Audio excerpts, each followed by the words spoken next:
Président, je vois que M. Parmentier demande la parole. Je lui cède bien volontiers.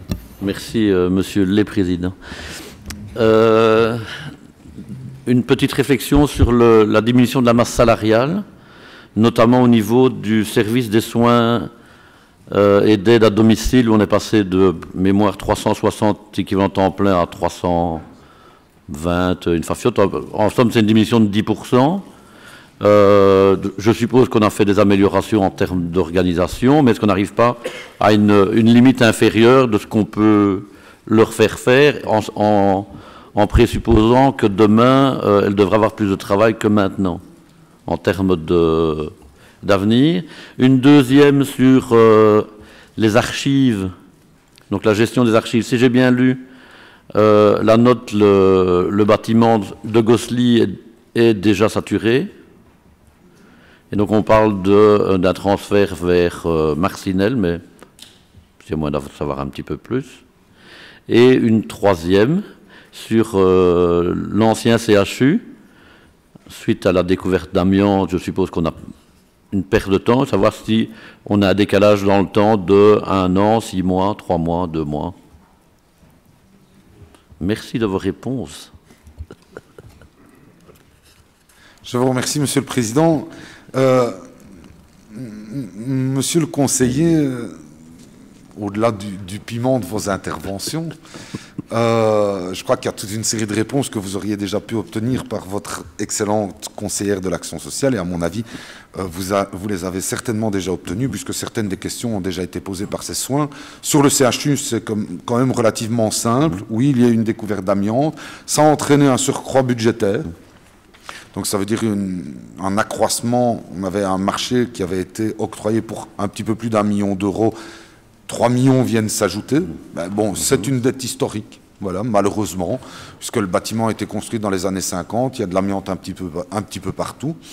Je dois le dire pour rassurer aussi le personnel qui a travaillé au CHU, qui pourrait se poser des questions. Il n'y a aucun risque puisque c'était de l'amiante essentiellement dans la colle. Donc il n'y a pas de difficulté. Sur le délai supplémentaire, normalement, on serait au maximum entre 3 à 6 mois. Donc, je crois qu'il n'y a pas trop de problèmes et de difficultés. Deuxième question, le service d'aide et de soins à domicile, une diminution de la masse salariale parce que, tout simplement, il y a aussi une diminution des rentrées et des sorties au niveau du service. C'est-à-dire que, si je parlais en termes de commercial, une diminution tout simplement du chiffre d'affaires. Donc il y a eu un tout petit peu moins de repas à domicile, tout petit peu moins, c'est de l'ordre d'un peu plus de 10%. Hein. Il y a un certain nombre de prestations en moins qui fait qu'au-delà de la réorganisation des services qui a été faite, et c'est vrai qu'on a essayé de travailler un tout petit peu différemment, c'est-à-dire qu'avant, on travaillait par ancienne commune, maintenant on travaille par secteur, c'est-à-dire on a regroupé, ce qui permet une plus grande efficacité. Ben, il y a des contrats qui sont venus à échéance que nous n'avons pas renouvelés, et donc du personnel que nous n'avons pas engagé, c'est-à-dire certaines personnes qui sont parties naturellement à la pension et qui n'ont pas été réengagées. C'est la plus grosse explication, mais c'est un de nos plus gros enjeux pour demain, à savoir comment mettons en place tout ce que j'appelle la trajectoire de vie, entre le moment où une personne commence à avoir certaines difficultés, va devoir bénéficier d'une aide, que ce soit l'aide et le soin à domicile du CPS ou d'un autre, hein, que ce soit la mutualité chrétienne ou socialiste ou une autre ou n'importe quoi, voire même d'autres associations, et ensuite rentrer dans les maisons de repos et de soins, et pour avoir la fin de sa vie qui se fasse dans la plus grande paix possible et le plus grand calme. Je crois que c'est un des gros enjeux. Ça va, à mon sens, transcender largement le CPS de Charleroi.